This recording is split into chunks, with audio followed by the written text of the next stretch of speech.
For this video, we'll make Agateware using the Kurinuki method, which is removing.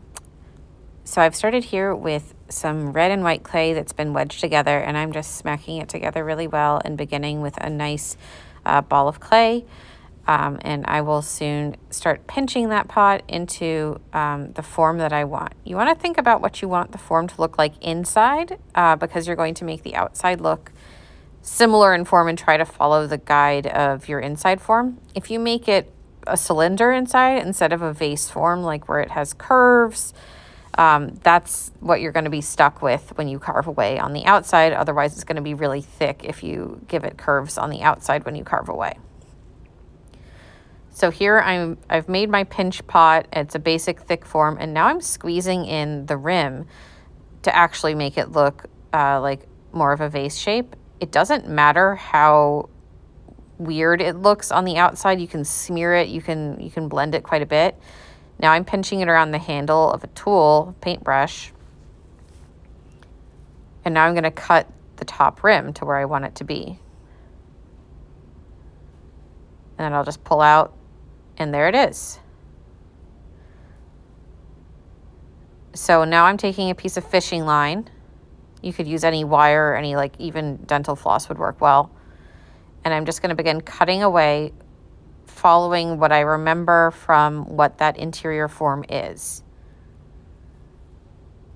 You will probably end up going through the first one that you try, maybe even the second one. I think this is my third one before I kept a video. So be prepared to smash it and try again. But it's just a subtractive process where you cut away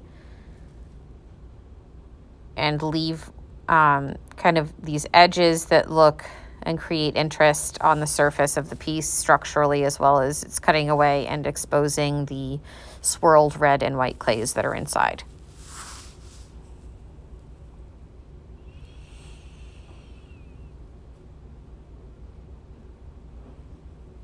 The goal is to make a piece where the walls are a pretty even thickness.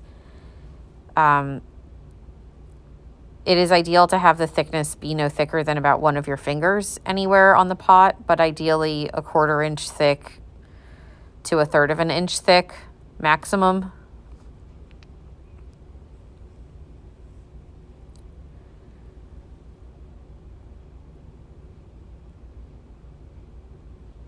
And you may need to, at some point, pick up your pot to really feel where the thickness still is. If it feels like a brick, if it feels like you picked up a can of beans, it's really still probably too thick for it to be a vase, and you want to keep carving at it.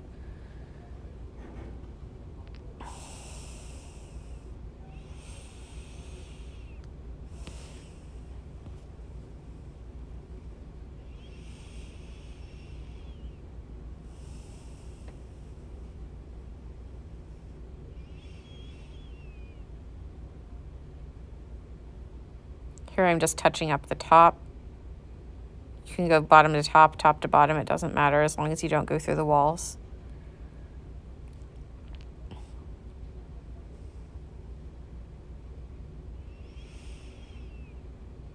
So that's a pretty good stopping point there.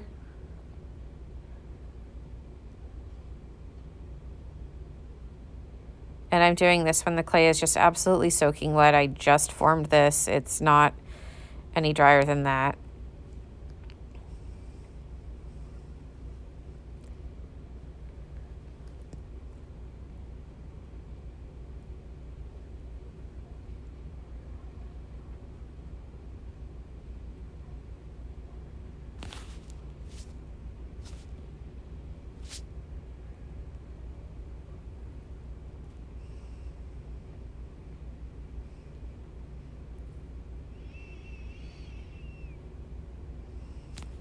And here are the finished products. Best of luck.